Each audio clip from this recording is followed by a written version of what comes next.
విజయవాడలో మహాత్మా గాంధీ నడిచారా? ఒకవేళ నడిస్తే ఆ నేల ఇప్పుడు ఎలా ఉంది? ఆనాటి మహాత్ముని స్మృతులు ఇప్పటికీ చెక్కు చెదరకుండా ఉన్నాయంటే అందుకు కారణమేంటి? అది ఎలా సాధ్యమైంది? తొలిసారి గాంధీ బెజవాడ వచ్చిన సమయంలో అక్కడే ఎందుకు బస చేశారు? గ్రంథాలయ ఉద్యమం, స్వాతంత్ర్య ఉద్యమాన్ని గాంధీ ఒకేసారి ఎలా నడిపించారు? గాంధీ జయంతి సందర్భంగా ఇలాంటి ఇంట్రెస్టింగ్ టాపిక్స్ పై ఐ న్యూస్ విజయవాడ ప్రతినిధి హరీష్ అందిస్తున్న గ్రౌండ్ రిపోర్ట్ ఇప్పుడు చూద్దాం.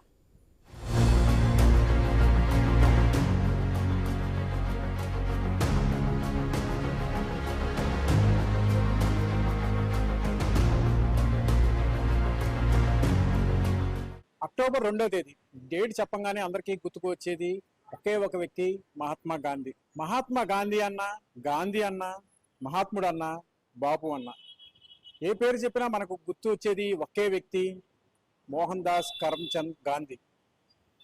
ఆయన జయంతిని పురస్కరించుకొని ఐ న్యూస్ అందిస్తున్నటువంటి గ్రౌండ్ రిపోర్ట్. ప్రస్తుతం నేను బెజవాడ నుంచి రిపోర్ట్ చేస్తున్నాను. ప్రధానంగా చూసుకుంటే కనుక గాంధీజీ, మహాత్మా గాంధీజీ విజయవాడలో కలియ తిరిగినటువంటి ప్రదేశాలు ఇప్పటికీ చెక్కు చెదరకుండా ఉన్నాయి. ఆయన మొట్టమొదటిసారిగా వచ్చినటువంటి ప్రదేశం, ఆయన మొట్టమొదటిసారిగా మీటింగ్ పెట్టినటువంటి ప్రదేశం ఒక హాలు. అప్పటికీ కూడా బెజవాడకి కనీసం ఒక మినిమం రిక్వైర్మెంట్గా మినిమం మీటింగ్ పెట్టుకునేందుకు కూడా కనీసం మీటింగ్ హాల్ కూడా లేనటువంటి సిచ్యువేషన్. సో అలాంటి సందర్భంలో ఒక లైబ్రరీని ఎంచుకొని ఆ లైబ్రరీలో విజ్ఞాన గ్రంథాలతో పాటు వచ్చేటువంటి ఔత్సాహికులు ఎవరైతే ఉంటారో వాళ్ళందరినీ కలుసుకునేందుకు గాంధీజీ మొట్టమొదటిసారిగా బెజవాడ వచ్చారు. బెజవాడలో మహాత్మా గాంధీ ల్యాండ్ అయినటువంటి మొట్టమొదటి ప్రదేశం, మొట్టమొదటి హాల్ ఏదో ఇప్పుడు మనం మొదటిగా చూద్దాం.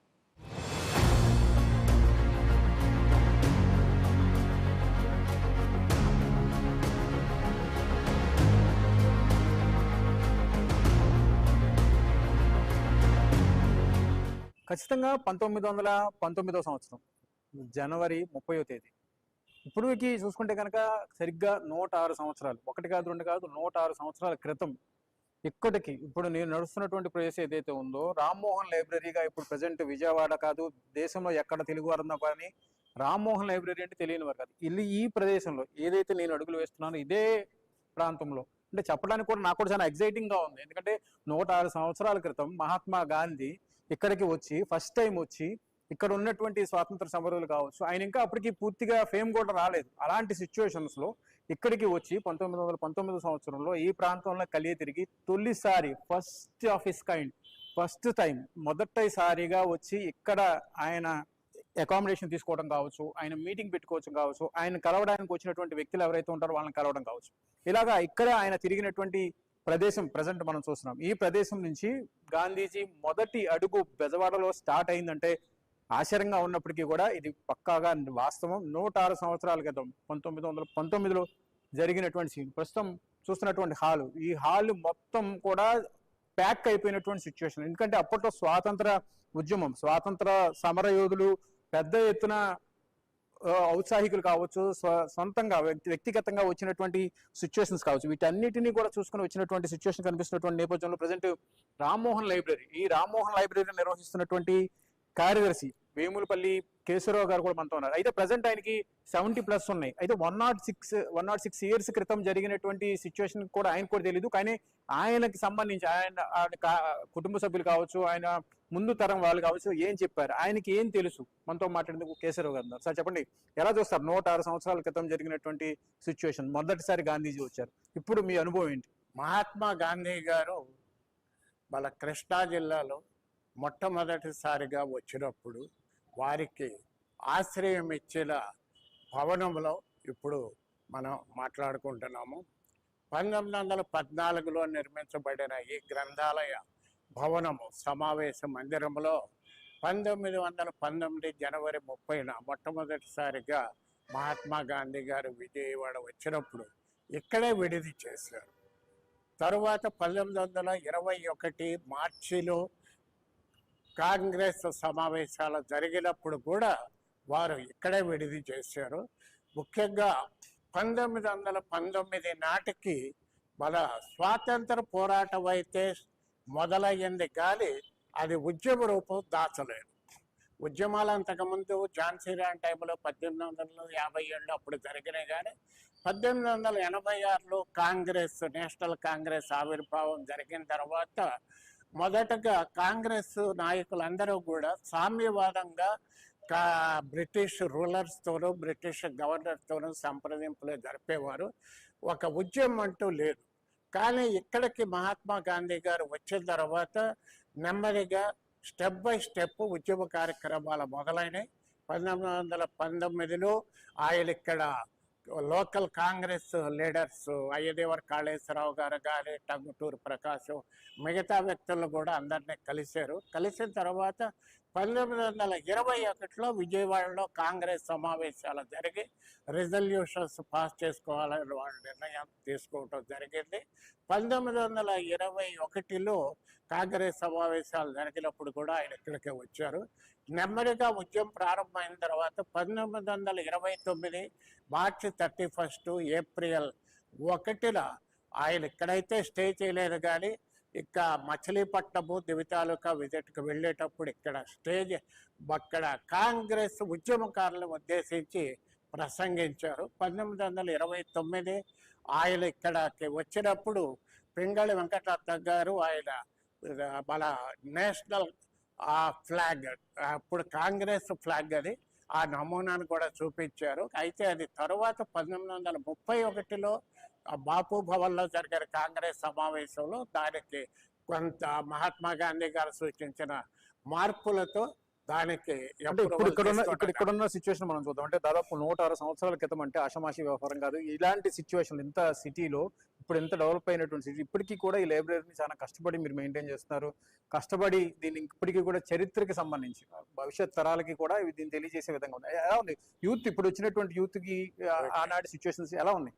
1912లో కింద రామ్మోహన గ్రంథాలయ భవనము, 1914లో ఈ సమావేశ మందిరము, ఈ భవన నిర్మాణం పూర్తయిన తర్వాత 1914 ఏప్రిల్ 10వ తారీఖున ఇదే కింద భవనంలో ఆంధ్రప్రదేశ్ గ్రంథాలయ సంఘం అని చెప్పేసి మొట్టమొదటి గ్రంథాలయ సంఘం భారతదేశంలో స్థాపించబడింది. దాన్ని అయ్యంకి వెంకటరమణ గారి సెక్రటరీగా ఆయన స్థాపించిన తరువాత 1919లో ఆల్ ఇండియా గ్రంథాలయ సంఘం కూడా మొదలైంది.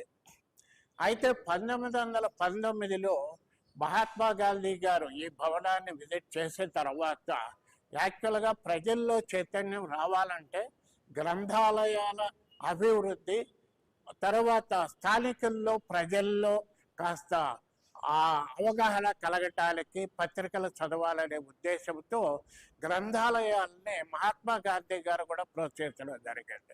29కి ఇక్కడ రెండోసారి వచ్చిన తర్వాత ఆయన తిరిగి 1935లో వేటపాలెంలో సారస్వత నికేతన్లని వధువుగడ ఒక పురాతనమైన లైబ్రరీ, 100 సంవత్సరాల నిండిన లైబ్రరీ, అక్కడ కూడా ఆయన విజిట్ చేశారు.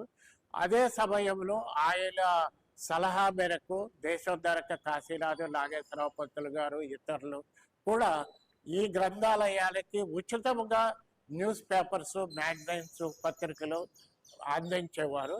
అలా ప్రజల్లో, విజయవాడ ప్రజల్లో చైతన్యానికి కారణమైన ఈ గ్రంథాలయము 4 తరాలుగా ప్రజలకు సేవ చేస్తోంది. మొదటిది గ్రంథాలయ ఉద్యమం ప్రారంభమైంది. గ్రంథాలయ ఉద్యమానికి, స్వాతంత్ర ఉద్యమానికి ఎంతో అనుబంధం ఉన్నది అన్ని సిటీస్లోనూ కూడా. ముఖ్యంగా అది ఇక్కడే ప్రారంభమైంది. తరువాత ఆ జనరేషన్లో స్వాతంత్రం వచ్చిన తర్వాత కూడా ఈ గ్రంథాలయంలో వయోజన విద్య, మహిళా విద్య కార్యక్రమాలు నిర్వహింపబడేవి. యాక్చువల్లీ మొదటి దళిత ఎంపీ అయిన కూరమయ్య గారు కూడా ఈ గ్రంథాలయంలోనే యువకుడుగా ఇక్కడ చదువు సాగించి తరువాత ఆయన వారణాసి యూనివర్సిటీ నుంచి పట్టభద్రులు అవ్వటము, మొదటిసారి మన గుడివాడ నుంచి ఎంపీగా అవ్వటం కూడా జరిగింది.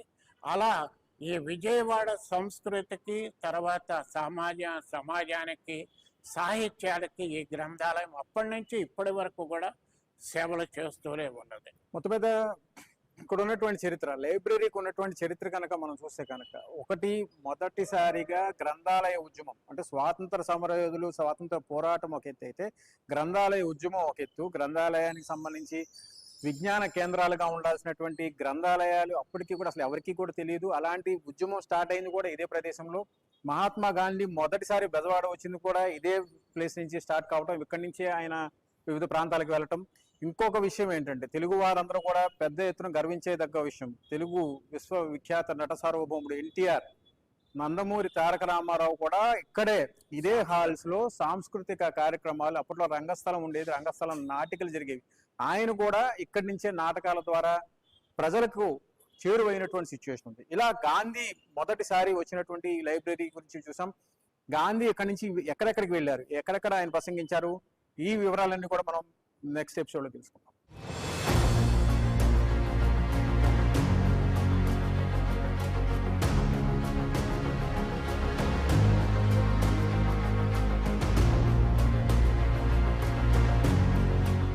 బెజవాడలో గాంధీ నడిచిన ప్రాంతాల్లో మరో పురాతనమైనటువంటి ప్రదేశం విక్టోరియా మ్యూజియం. అంటే విక్టోరియా మ్యూజియం అంటే ఒకనాడు అది విక్టోరియా మ్యూజియం కాలక్రమంలో ఇటీవల కాలంలో విక్టోరియా మ్యూజియం పేరుని బాపు మ్యూజియంగా మార్చారు. ప్రజెంట్ ఆ బాపు మ్యూజియంలోనే మనం ఉన్నాం.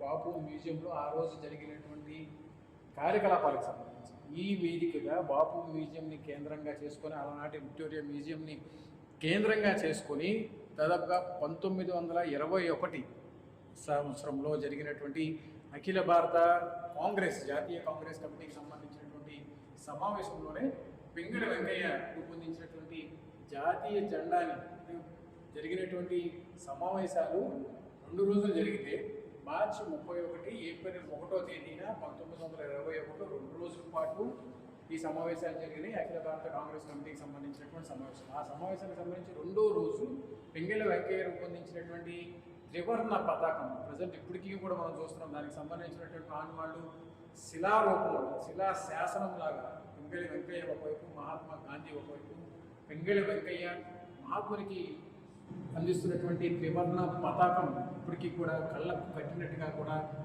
కేంద్ర ప్రభుత్వం, రాష్ట్ర ప్రభుత్వాలన్నీ కూడా ఆ రోజు జరిగినటువంటి కార్యకలాపాలకు సంబంధించి, ఆ రోజు జరిగినటువంటి ఒక మహత్తరమైనటువంటి ఘట్టానికి సంబంధించినటువంటి రూపాన్ని అందించేటువంటి ప్రయత్నం చేశారు. అందులో భాగంగానే ప్రజెంట్ ఆ శిలా ఫలకాలన్నీ కూడా కనిపిస్తుంది. ఇదే కార్యక్రమానికి దేశం నుంచి కూడా పెద్ద ఎత్తున కీలకమైనటువంటి నాయకత్వం, లాలా లజపత్ రాయ్ కావచ్చు, సర్దార్ వల్లభాయ్ పటేల్ కావచ్చు, రాజేంద్ర ప్రసాద్ కావచ్చు, అయ్యదేవర కాళేశ్వరరావు లాంటి కీలకమైనటువంటి నేతలతో పాటుగా మహోన్నతమైనటువంటి మరో కీలకమైనటువంటి నేత జవహర్లాల్ నెహ్రూతో పాటు మన ప్రాంతానికి చెందినటువంటి కొండా వెంకటప్పయ్య, అదేవిధంగా కస్తూర్బాయ్ గాంధీ లాంటి కీలకమైనటువంటి నేతలు, పట్టాభి సీతారామయ్య లాంటి కీలకమైనటువంటి నేతలు, టంగుటూరి ప్రకాశం వంటి అగ్ర నాయకత్వం అంతా కూడా ఇదే సమావేశానికి హాజరైంది. ఇక్కడే ఈ సమావేశంలోనే, ఈ ప్రాంతంలోనే జరిగినటువంటి మ్యూజియంలో జరిగినటువంటి అఖిల భారత కాంగ్రెస్కి సంబంధించినటువంటి సమావేశానికి సంబంధించి ఇప్పటికీ కూడా మనకి విగ్రహ రూపంలో, స్టాచ్యూస్కి సంబంధించినటువంటి రూపంలో ప్రజెంట్ ఇప్పటికీ కూడా జాతీయ పతాకం, త్రివర్ణ పతాకం ఇప్పటికీ కూడా పింగళి వెంకయ్య చేతుల నుంచి మహాత్మా గాంధీ అందుకుంటున్నట్టుగా దానికి సంబంధించినటువంటి శిలారూపం కూడా మనకి ఇప్పటికీ కనిపిస్తుంది. ఇంకా ప్రధానమైనటువంటి ఘట్టం 1921లో జరిగినటువంటి ప్రధానమైనటువంటి ఘట్టానికి సంబంధించినంత కూడా 2 రోజుల పాటు జరిగినటువంటి కాంగ్రెస్ కమిటీ, అఖిల భారత కాంగ్రెస్ కమిటీకి సంబంధించి ఆ రోజు జరిగినటువంటి కార్యకలాపాలు, ఆ రోజు జరిగినటువంటి మీటింగ్కి సంబంధించి వచ్చినటువంటి వ్యక్తులు ఎవరో అందులో భాగంగానే దానికి సంబంధించి అక్షర రూపంలో కూడా ఇప్పటికీ కూడా శిలా శాసనాల రూపంలో, శిలా ఫలకాల రూపంలో భద్రపరిచి రాబోయేటువంటి తరానికి, రాబోయేటువంటి యువతరానికి చరిత్రకు సంబంధించినటువంటి అంశాలన్నింటినీ కూడా తెలియజేసేటువంటి దిశగా అప్పటి ఉమ్మడి కృష్ణా జిల్లా ఇది ప్రజెంట్ ఇప్పుడు ఇది ఎన్టీఆర్ జిల్లాగా రూపాంతరం చెందింది. పింగళి వెంకయ్య ఆగస్టు 2వ తేదీన 1878వ సంవత్సరంలో జన్మించారు. ఆయన స్వాతంత్రోద్యమంలో భాగంగా గాంధీజీ సూచన మేరకు త్రివర్ణ పతాకాన్ని రూపొందించడం, ఆ త్రివర్ణ పతాకాన్ని రూపొందించినటువంటి క్రమంలో ప్రత్యేకంగా నిర్వహించినటువంటి అఖిల భారత కాంగ్రెస్కి సంబంధించినటువంటి సమావేశాలు ఒక హైలైట్ అయితే, ఇక్కడికి స్వయంగా మహాత్ములు రావటం, అదే సమావేశాల్లోనే పింగళి వెంకయ్య చేతుల మీదుగా త్రివర్ణ పతాకాన్ని అందుకోవటం, కొద్దిపాటి సవరణలతో జాతీయ జెండాగా కూడా త్రివర్ణ పతాకాన్ని ఆమోదం ఏకగ్రీవంగా ఆమోదం తెలపడం కూడా ఒక రకంగా హైలైట్గా చెప్పుకోవచ్చు. ఇక మరో కీలకమైనటువంటి అంశం, దేశంలో ఎక్కడా లేని విధంగా ఒక పర్వతానికి, ఒక కొండ ప్రాంతానికి గాంధీ హిల్గా నామకరణం చేశారు. అక్కడికి కూడా గాంధీజీ వచ్చారు. ఆయన పేరు మీద ఇప్పటికీ కూడా చరిత్ర అంతా కూడా పెద్ద ఎత్తున ఉన్నటువంటి సిచ్యువేషన్ ఉంది. గాంధీ హిల్కి వెళ్దాం, అక్కడ ఉన్నటువంటి సిచ్యువేషన్స్ ఉంటుంది.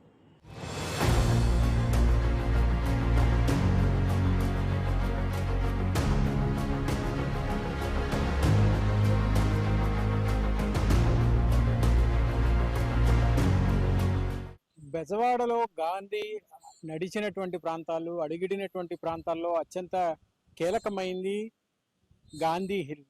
విజయవాడలో గాంధీ హిల్ అంటే తెలియనటువంటి వాళ్ళు ఎవరు ఉంటారో? తెలుగువారు ఎక్కడున్నా సరే గాంధీ హిల్ గురించి ఎప్పుడూ చర్చించుకునేటువంటి సిచ్యువేషన్. ఎందుకంటే స్వాతంత్ర ఉద్యమం ఒకైతే అయితే కనుక మహాత్మా గాంధీ అడుగిడినటువంటి ప్రాంతాల్లో గాంధీ హిల్ అత్యంత కీలకమైంది. విజయవాడ పాత బస్తీకి, అదేవిధంగా టూ టౌన్ ప్రాంతానికి కూడా గాంధీ హిల్ ఒక సెంటర్ గా ఉంటుంది. ఒకవైపు కృష్ణానది, ఇంకోవైపు దుర్గమ్మ, ఎదురుగా గాంధీ హిల్. చారిత్రాత్మకమైనటువంటి ఈ కట్టడం ప్రజెంట్ ఇప్పుడు మనం చూస్తున్నటువంటి కట్టడాన్ని అంతా కూడా ప్రభుత్వం మరింత అభివృద్ధి చేసేటువంటి చర్యలు చేపడుతుంది. అందులో భాగంగానే ప్రజెంట్ ఇంకా కూడా అభివృద్ధికి సంబంధించినటువంటి పనులు జరుగుతున్నటువంటి సిచ్యువేషన్ ఉంది. ఇక గాంధీ హిల్ చరిత్రకు సంబంధించినటువంటి అంశం చూసుకుంటే కనుక గాంధీ మహాత్మునికి సంబంధించినంత వరకు కూడా ఏకాదశ వ్రతాలు అనేవి జరిగినటువంటి సిచ్యువేషన్ ఉంది. చరిత్రలో కూడా ఈ వ్యవహారం చాలా చర్చనీయాంశంగా మారింది. ప్రత్యేకంగా ఈ ఏకాదశ వ్రతాల్లో గాంధీ అప్పట్లో పాల్గొనేటువంటి వారు అహింస, అదేవిధంగా సత్యం, నిత్యం కూడా అబద్ధం చెప్పకుండా సత్యాన్ని మాత్రమే బోధించే విధంగా గాంధీజీ అహింస మార్గంలో ముందుకు వెళ్ళినటువంటి సిచ్యువేషన్ ఉంది. నిత్యం ఆయన చేతికి కర్ర ఉన్నప్పటికీ కూడా కర్రతో ఎటువంటి దాడులు కావచ్చు, అహింస రకమైనటువంటి ఘటనలకు పాల్పడకుండా కేవలం అహింసకి సంబంధించి హింసని దూరం చేస్తూ చేసుకునేటువంటి కార్యకలాపాల్లో భాగంగా మాత్రమే అహింసా మార్గంగానే గాంధీజీ స్వాతంత్రాన్ని తీసుకొచ్చినటువంటి సిచ్యువేషన్ మనం చూసాం. ప్రజెంట్ ఇక్కడ ఉన్నటువంటి స్తూపం అత్యంత చరిత్ర పుటలో ఉన్నటువంటి సిచ్యువేషన్ ఉంది. 1869 మొదలుకొని 1948 వరకు కూడా ఈ చారిత్రకమైనటువంటి కట్టడానికి సంబంధించినటువంటి చరిత్రకు సంబంధించినటువంటి అంశంగా మనం చెప్పుకోవచ్చు. 1921 మార్చి 31 తేదీన అఖిల భారత కాంగ్రెస్ కి సంబంధించినటువంటి సమావేశాలు ఏవైతే జరిగినాయో ఆ సమావేశాల్లో ₹1,00,00,000 అంటే ఆ రోజుల్లో ₹1,00,00,000 అంటే ఆషామాషి కాదు, 1,00,00,000 మందిని కాంగ్రెస్ సభ్యులుగా చేర్చి ఆ 1,00,00,000 మందితో ₹1,00,00,000 విరాళాలు సేకరించడం ద్వారా స్వాతంత్ర ఉద్యమాన్ని మరింత ఉవ్వెత్తున నడిపేటువంటి క్రమంలో భాగంగా చర్యలు తీసుకునేటువంటి కార్యకలాపాలు నిర్వహించారు. అందులో భాగంగానే ఈ చారిత్రాత్మకమైనటువంటి కట్టడానికి సంబంధించినటువంటి చరిత్రను మనం చూస్తున్నాం. ఇప్పుడు ఈ చరిత్రకు సంబంధించినంత వరకు కూడా జరుగుతున్నటువంటి ఇప్పటి వరకు కూడా ఆ రోజు నుంచి ఈ రోజు కూడా ప్రజెంట్ కు కూడా ఇప్పటికీ కూడా గాంధీ హిల్ అనేది మాత్రం చాలా టూరిస్ట్ కి సంబంధించినటువంటి ప్రాంతం మాత్రమే కాదు, చరిత్రకు సంబంధించి స్వాతంత్ర ఉద్యమంలో విజయవాడ పాత్ర, విజయవాడలో గాంధీ మహాత్ముడు నడియాడిన ప్రాంతాలు, గాంధీ హిల్ ఒక చరిత్రకు సంబంధించినటువంటి ప్రధానమైనటువంటి కేంద్రంగా ఉంటుంది. విజయవాడ అంటే ముందుగా గుర్తుకు వచ్చేది ప్రకాశం బ్యారేజీ, కృష్ణమ్మ, దుర్గమ్మ, తర్వాత గాంధీ హిల్. ప్రజెంట్ ఈ గాంధీ హిల్ కి సంబంధించినటువంటి అభివృద్ధికి సంబంధించినటువంటి పనులు ఇంకా వేగంగా జరుగుతున్నాయి. దీన్ని ఆధునీకరించేటువంటి క్రమంలో భాగంగా ప్రత్యేకంగా ప్రభుత్వం ప్రత్యేకమైనటువంటి చొరవ చూపింది. చుట్టూతా కొండలు, ఎటు చూసినా కానీ కొండలు, చుట్టూతా కూడా పచ్చటి కొండలు ఉంటాయి, మధ్యలో కృష్ణమ్మ పరవళ్ళు ఉంటాయి, ఆ పక్కనే గాంధీ హిల్ ఉంటుంది. ఈ మధ్యలో ఉండేటువంటి అన్ని కూడా విజయవాడ నివాసాలు ఏర్పరచుకున్నటువంటి వాళ్ళు. ఇదంతా కూడా ఒక రకంగా చెప్పాలంటే క్లైమేట్ కూడా చాలా ఆహ్లాదభరితంగా ఉంటుంది. పూర్తిగా పచ్చని కొండల మధ్య డెవలప్మెంట్ కి సంబంధించి ఏదైతే గాంధీ హిల్ చరిత్రకు సంబంధించినటువంటి కీలకమైనటువంటి అంశం ఏదైతే ఉందో ఆ గాంధీ హిల్ కి సంబంధించినటువంటి చరిత్రని మరింత విస్తృతపరచడం, అదేవిధంగా భవిష్యత్ తరాలకి అందించేటువంటి క్రమంలో భాగంగా రాబోయేటువంటి రోజుల్లో ఈ గాంధీ హిల్ ని మరింత అభివృద్ధి చేసేందుకు రాష్ట్ర ప్రభుత్వం చర్యలు చేపట్టింది. గాంధీ హిల్ కి ఇప్పటికీ కూడా పెద్ద ఎత్తున పర్యాటకుల తాకిడి ఉంటుంది. గాంధీ కొండపైన ఉన్నటువంటి ప్లానటోరియం స్పెషల్ అట్రాక్షన్ గా ఉంటుంది. దాన్ని కూడా పూర్తిగా అభివృద్ధి చేసేందుకు ప్రభుత్వం ప్రత్యేకమైనటువంటి చొరవ చూపినటువంటి సిచ్యువేషన్ ఉంది. పూర్తిగా కార్యకలాపాలు అంటే గాంధీ హిల్ కి సంబంధించినంత వరకు కూడా చరిత్ర ఒక ఎత్తు అయితే కనుక దానికి సంబంధించి జరుగుతున్నటువంటి కార్యకలాపాలకు సంబంధించి, అదేవిధంగా రాబోయేటువంటి రోజుల్లో ఈ గాంధీ హిల్ ని భావి తరాలకు, రాబోయేటువంటి తరాలకి ఒక మార్గదర్శకంగా చరిత్రలో ఒక కీలకమైనటువంటి ఘట్టంగా ఉండేటువంటి విధంగా గాంధీ హిల్ ని ప్రభుత్వం అభివృద్ధి చేస్తుంది. గాంధీ హిల్ అంటే విజయవాడలో తెలియనటువంటి వాళ్ళు ఉంటారు. అందులో భాగంగానే గాంధీ హిల్ ఒక చరిత్ర, ఒక యువతరానికి ఒక స్ఫూర్తిదాయకంగా భవిష్యత్ తరాలకి ఈ చరిత్రను తెలియజేసేందుకు రాష్ట్ర ప్రభుత్వం చర్యలు చేపడుతుంది. ఇక గాంధీజీకి సంబంధించినటువంటి మరో కీలకమైనటువంటి ప్రాంతంగా ఉంది రైల్వే స్టేషన్ సమీపంలో ఉన్నటువంటి గాంధీనగర్. ఆ గాంధీనగర్లోనే రైల్వే స్టేషన్లో దిగిన తర్వాత నుంచి కూడా గాంధీజీ కార్యకలాపాలు సాగించేవాళ్ళు. అక్కడ చుట్టుపక్కల ప్రాంతాల్లో నిర్వహించినటువంటి ఒక సభ కూడా అప్పట్లో భారీగా సక్సెస్ అయింది. ఇప్పుడు ఆ ప్రాంతం ఎలా ఉంది, అక్కడ ఉన్నటువంటి కార్యకలాపాలు ఎలా జరుగుతున్నాయి, అప్పటికి ఇప్పటికి ఉన్నటువంటి డిఫరెన్స్ ఎలా ఉందో కూడా మనం చూద్దాం.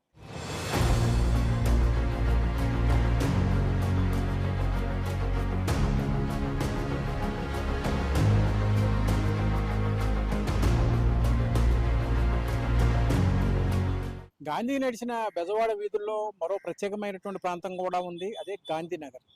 గాంధీనగర్ పేరుతో దేశవ్యాప్తంగా అనేక వీధులు, రహదారులు, జాతీయ రహదారులు ఉన్నప్పటికీ కూడా విజయవాడలో ఉన్నటువంటి గాంధీనగర్కు ప్రత్యేక స్థానం ఉంది. ఎందుకంటే ఇక్కడ గాంధీనగర్ బేసిస్గా ఉన్నటువంటి రైల్వే స్టేషన్. ఈ రైల్వే స్టేషన్కే గాంధీజీ ఎప్పుడు వచ్చినా సరే ఇక్కడి నుంచే వచ్చేటువంటి సిచ్యువేషన్ కనిపించేది. ఇక్కడి నుంచే ఈ రైల్వే స్టేషన్ నుంచే రాకపోకలు సాగించేటువంటి ఆ రోజుల్లో, అంటే దాదాపుగా 106 సంవత్సరాల క్రితం రైల్వే స్టేషన్ ఇంత అభివృద్ధి చెందలేదు, ఇన్ని రైళ్లు లేవు, ఇంత ఆధునిక సాంకేతిక పరిజ్ఞానం లేదు. కేవలం బొగ్గుతో నడిచే ఇంజిన్లు మాత్రమే ఇక్కడికి వచ్చేవి. అవి కూడా ఎప్పుడు వస్తాయో కూడా తెలియనటువంటి సిచ్యువేషన్. ట్రైన్ ఎప్పుడైతే ఇక్కడికి రీచ్ అవుతుందో, రీచ్ అయిన తర్వాత అక్కడ దిగినటువంటి ప్రయాణికులు తమ కాలి మార్గం ద్వారా, ఎక్కువగా వాహనాలు కూడా ఉండేవి కాదు కాబట్టి 106 సంవత్సరాల క్రితం ఇక్కడి నుంచి కాలి నడకల ద్వారా మాత్రమే వెళ్లాల్సినటువంటి సిచ్యువేషన్ ఏర్పడేది. అప్పట్లో ఇదంతా కూడా పూర్తిగా నిర్మానుష్యమైనటువంటి ప్రాంతంగా ఉండేది. ఎందుకంటే ఇక్కడ ఉన్నటువంటి ప్రాంతానికి సంబంధించి గాంధీనగర్లో ఇక్కడ గాంధీ ఎప్పుడైతే రైల్వే స్టేషన్లో రైలు దిగిన తర్వాత ఆయన కోసం ఇక్కడే వేలాది మంది పెద్ద సంఖ్యలో స్వాతంత్ర సమరయోధులు కావచ్చు, సాధారణ ప్రజానీకం కావచ్చు, ఆయన చూసేందుకు పెద్ద ఎత్తున కాలినడకన సుదూర ప్రాంతాల నుంచి నడుచుకుంటూ వచ్చి ఇక్కడ ఆయన కోసం వెయిట్ చేసేవాళ్ళు. ట్రైన్ వస్తే కనుక ఇక్కడికి ట్రైన్ రీచ్ అవుతున్నటువంటి సమయంలో సుదూర ప్రాంతం దాదాపుగా 1 కిలోమీటర్ లోపు నుంచే ఒక హార్న్, ట్రైన్కి సంబంధించినటువంటి హార్న్ వినిపించేది. ఆ హార్న్ బేస్ చేసుకొని ట్రైన్ వస్తుందని గుర్తుంచుకునేటువంటి సిచ్యువేషన్. అందులో భాగంగానే ఆ హార్న్ సౌండ్ని ఆధారంగా చేసుకొని రైల్వే స్టేషన్కి ట్రైన్ వచ్చింది అని నిర్ధారించుకునేటువంటి రోజులు ఆ రోజుల్లో. సో అలాంటి సిచ్యువేషన్లో కూడా పెద్ద ఎత్తున అభిమానులు కావచ్చు, కార్యకర్తలు కావచ్చు, స్వాతంత్ర సమరయోధులు కావచ్చు వచ్చి ఇక్కడే ఉండి, ఇక్కడే పడుకొని, ఇక్కడే నిత్యం గాంధీ రాక కోసం ఎదురు చూసేటువంటి సిచ్యువేషన్ ఏర్పడేది. అలాంటి సిచ్యువేషన్లో ఇక్కడ గాంధీ రీచ్ అయిన తర్వాత ఇక్కడి నుంచి ఆయన వెళ్ళేటువంటి క్రమంలో పెద్ద ఎత్తున ఆయన్ని అనుసరించి స్వాతంత్ర సమరయోధులు కావచ్చు, స్వాతంత్ర పోరాటంలో ఉన్నటువంటి వారు కావచ్చు, వాళ్ళందరూ కూడా వాకింగ్ అంటే నడుచుకుంటూ ఇక్కడి నుంచి వెళ్లాల్సినటువంటి సిచ్యువేషన్ ఉండేది. ఇక్కడి నుంచి విజయవాడకి వెళ్ళాలన్నా, మచిలీపట్నం వెళ్ళాలన్నా కానీ కొంతవరకు కూడా అక్కడక్కడ గుర్ర బండ్లు అలాంటివి ఉండేటువంటి, ఎదురు బండ్లు లాంటివి ఉండేటువంటి సిచ్యువేషన్ ఉండేది. కానీ ఇప్పుడు పూర్తిగా సాంకేతిక పరిజ్ఞానం అందుబాటులోకి వచ్చిన నేపథ్యంలో పెద్ద ఎత్తున వాహనాలు కూడా వచ్చినటువంటి సిచ్యువేషన్. కానీ ఆ రోజుల్లో అలాంటి సిచ్యువేషన్ ఎక్కడక్కడ దరిదాపుల్లో కూడా కనిపించేది కాదు.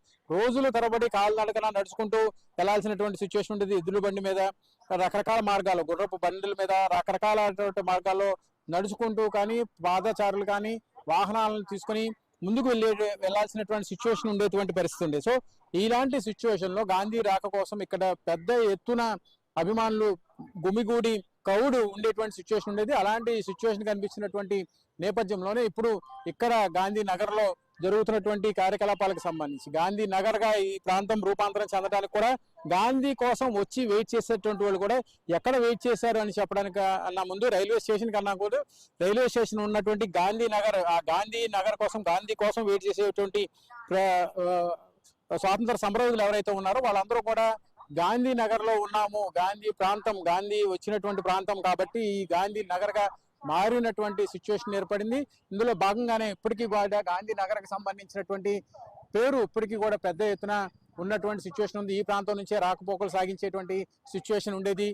ఎవరూ కూడా ఊహించని విధంగా ఆ రోజులో క్రౌడ్ వచ్చిందనేటువంటి ఒక సమాచారం మనకి పూర్వకాలం నుంచి వస్తున్నటువంటి వ్యక్తుల ద్వారా కావచ్చు, పుస్తకాల ద్వారా కావచ్చు మనం తెలుసుకున్నటువంటి సిచ్యువేషన్. కానీ అప్పుడు ఎలాంటి పరిస్థితులు ఉండేవి, అక్కడ రాకపోకలకు సంబంధించినటువంటి సిచ్యువేషన్ ఎలా ఉండేది అని మాత్రం ఎవరికి కూడా పూర్తిగా తెలియనటువంటి సిచ్యువేషన్. కానీ ఇప్పుడు ఈ ఏరియా, ఈ గాంధీనగర్ అనేది ఎంత డెవలప్ అయినప్పటికీ కూడా ఆ రోజుల్లో పూర్తిగా కూడా నిర్మానుష్యమైనటువంటి ప్రాంతం, చెట్లు పొట్లు ఉండేటువంటి ప్రాంతం, ఇక్కడ రావాలన్నా కానీ ఇబ్బంది పడేటువంటి ప్రాంతం. ఎందుకంటే పూర్తిగా నిర్మానుష్యంగా ఉంటుంది, ఎవరో రావాలన్నా కూడా భయపడేటువంటి ప్రదేశం. కేవలం రైలు కోత విని మాత్రమే లేదంటే ఒక బంచ్ ఆఫ్ పీపుల్, ఒక క్రౌడ్గా ఉన్నటువంటి సమూహం మాత్రమే ఈ పరిసర ప్రాంతాల్లోకి వచ్చి ఉండి వెయిట్ చేసి గాంధీ ఎప్పుడు వస్తే ఆయన్ని రిసీవ్ చేసుకొని ఆయన ద్వారా ఆయనతో పాటు నడక మార్గంగా ఈ ప్రాంతం నుంచే ముందుకు వెళ్ళినటువంటి సిచ్యువేషన్స్ ఉన్నాయి. సో ఇలాంటి సిచ్యువేషన్స్ ఉన్నటువంటి నేపథ్యంలో ఇలాంటి ప్రాంతాలు, ఒకవైపు గాంధీ హిల్లు రైల్వే స్టేషన్ ఆనుకునే ఉంది, ఒకవైపు విక్టోరియా మ్యూజియం, ఆ రోజున విక్టోరియా మ్యూజియం ఇప్పుడు కాలక్రమంలో అది మారి బాపు మ్యూజియంగా మారినటువంటి సిచ్యువేషన్ ఉంది. అదేవిధంగా బాపు వచ్చి తొలిసారిగా అడుగుపెట్టినటువంటి రామ్మోహన్ లైబ్రరీ, ఒకవైపు గ్రంథాలయ ఉద్యమం, ఇంకోవైపు స్వాతంత్ర ఉద్యమం, రెండు కూడా సైమల్టేనియస్ గా నడిచినటువంటి ప్రాంతం కూడా బెజవాడలో మనకు ఉన్నటువంటి సిచ్యువేషన్ ఉంది. మొత్తం మీద ఓవరాల్ గా గాంధీ రాక, గాంధీ కార్యకలాపాలు, గాంధీ ఇచ్చినటువంటి ప్రసంగం, అదేవిధంగా త్రివర్ణ పతాకం రూపుదిద్దుకున్నటువంటి ప్రాంతం విక్టోరియా మ్యూజియం, అదే బాపు మ్యూజియంగా కూడా ఇప్పుడు మనందరికీ కూడా కళ్ళ ముందుకు కనిపించినటువంటి సిచ్యువేషన్. మొత్తం మీద బాపు మహాత్మా గాంధీ రాకపోకలు సాగించినటువంటి కాలి నడకలతో నడిచినటువంటి ప్రాంతం ఈ బెజవాడ ప్రాంతంలో ఉన్నటువంటి సిచ్యువేషన్స్ అన్ని కూడా మనం ఇప్పుడు చూసాం. ఇది ఐ న్యూస్ అందిస్తున్నటువంటి ground report. Cameraman Ilyas Baig తో హరీష్, ఐ న్యూస్, అమరావతి.